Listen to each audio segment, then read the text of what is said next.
பெற்றோர்களுக்கு வணக்கம். உங்க குழந்தை 8ஆம் வகுப்பு படிச்சிட்டு இருக்கா. அதுவும் அரசு நடுநிலை பள்ளியில படிச்சிட்டு இருக்கா. இப்ப இன்னும் சில நாட்கள்ல வருடாந்திர தேர்வு துவங்க போது முடிச்சுட்டு நீங்க அடுத்து என்ன நடுநிலை பள்ளிங்கனால 8ஆம் வகுப்பு வரையில தான் இருக்கும். 9ஆம் வகுப்பு வேறொரு பள்ளிக்கூடத்துக்கு நீங்க மாத்தணும்.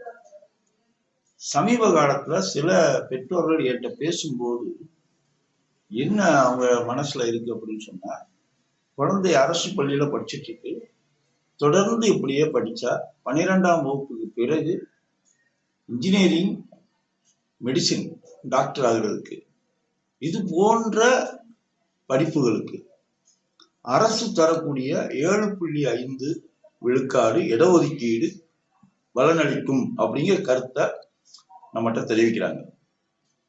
சரியான விஷயம்தான்.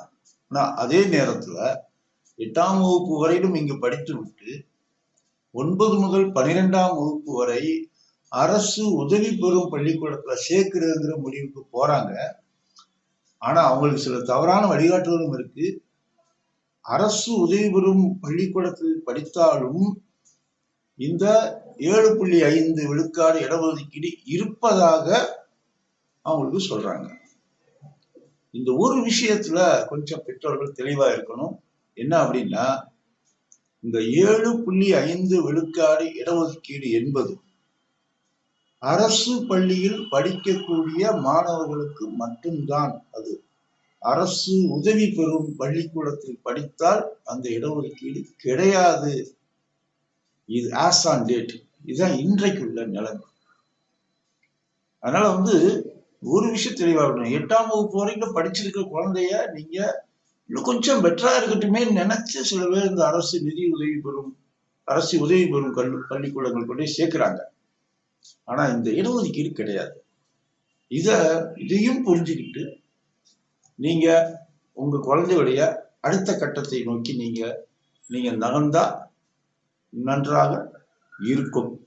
ஏன்னா இதை இன்னும் கொஞ்சம் இன்னொன்னு நான் சொல்றதுல கூட உங்களுக்கு ஏதாவது ஒரு ஐயங்கள் இருந்தது அப்படின்னு சொன்னா, இன்னும் கொஞ்சம் இது சார்ந்த விஷயங்களை பேசுபவர்களிடம் கொஞ்சம் போய் தெளிவாக்குங்க. அரசு ஆணையை படிச்சு பாருங்க. இடைப்பட்ட காலத்தில் ஏதாவது இது குறித்து வந்திருக்கிறதா அப்படிங்கிற தெளிவுபடுத்திக்கிட்டு அடுத்த கட்டத்தை நோக்கி போங்க. டைம் இருக்கு. இன்னும் ஆனுவல் எக்ஸாமே முடியல.